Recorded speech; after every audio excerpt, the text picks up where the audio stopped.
So for those of you who have been paying attention, this album marks a pretty special moment for me.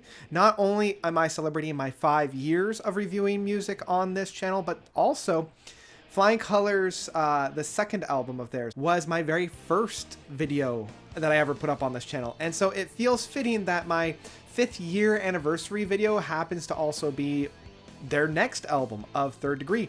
Also, this album is being brought to you by one of my patrons. Brian Thornton has donated to my Patreon, and he requested this album to be the album that he wants me to review, which actually works out really well for me. So a number of things have come aligned within this to bring this video to you. So enough of me yammering on. Let's get to Third Degree.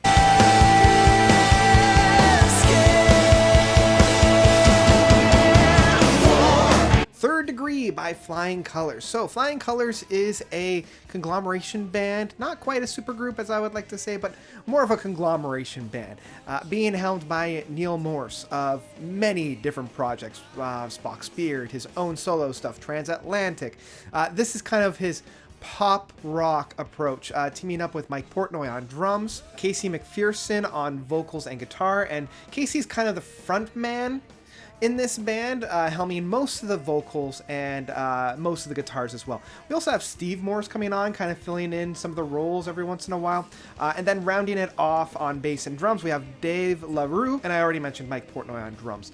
So these guys usually write a lot of proggy pieces, either a lot of like really heavy pieces. This is very light, this is very airy. These guys are harkening back to the musical stylings of the Beatles being probably the biggest influence of this band, but also bands such as the Beach Boys, such as ELO, that kind of happy pop rock of the kind of like the late 60s, early 70s, that type of an approach. And that was felt within the first 2 albums for sure. Their self-titled debut album of Flying Colors, which still is probably my favorite work from the band. Second Nature came out and it was okay. It was, if you look back, my review of it isn't necessarily completely kind.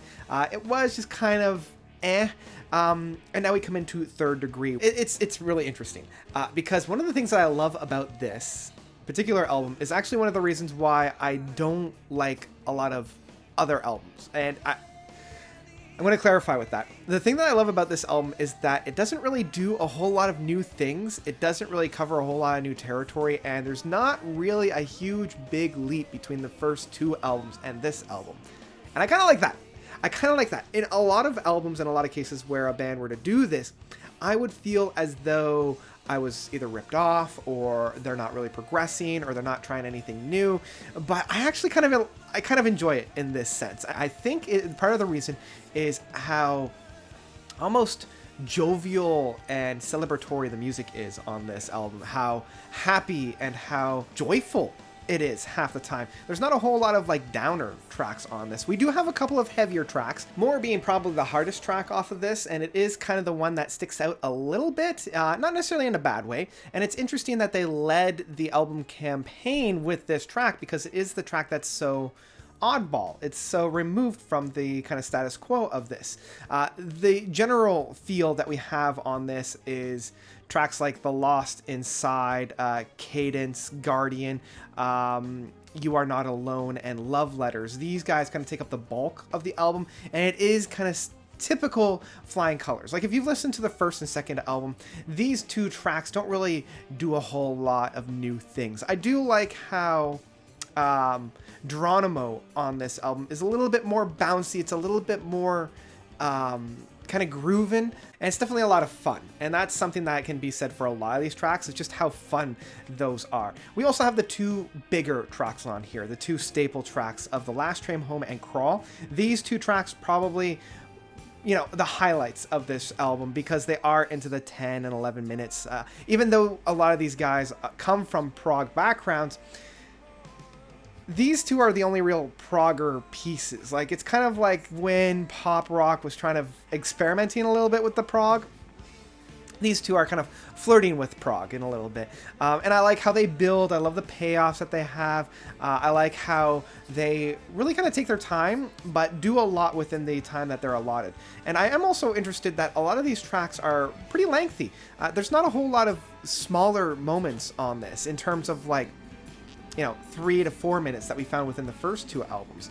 The shortest track on here is just over 5 minutes within Love Letter. A lot of these tracks are well within the 7-minute mark, which is very interesting for a band that's trying to kind of keep it more pop rockish, more radio accessible, more bite size and approach. But I do want to talk about Love Letter. Love Letter is probably my favorite track off of this album, and I like the fact that this was the second single that came off of the album.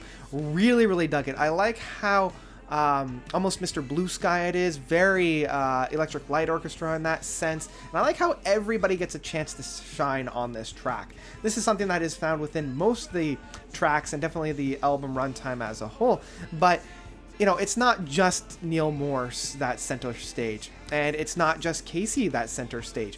Each vocalist gets their moment, and that's something that is found within a lot of these. There's a lot of harmonizations, but particularly on Love Letter, everybody gets their own verse, right? It starts off with Casey, then goes into Neil, and then goes into Mike, and so each one gets their little moment to shine, and it feels very whole. You know, it feels very collaborative in that sense, and I really like that. And I also love how sincere it all feels. Like, they could have very easily made this into like a melodramatic, very over the top kind of love ballad, but at the end of the day, it is just kind of a, you know, a love letter. It's a love letter, and so I really enjoy that. So yeah, overall, this is actually a really interesting and really fun album from Flying Colours. I like this more than I like Second Nature. Probably not as much as I like the original Flying Colours, but definitely one that I enjoyed listening to, and one that I definitely come back to again. It's got a little bit more of a rocker feel to it on a certain extent, but it also has a lot more of that jovial, fun aspects that I've come to really enjoy with Flying Colours. So yeah,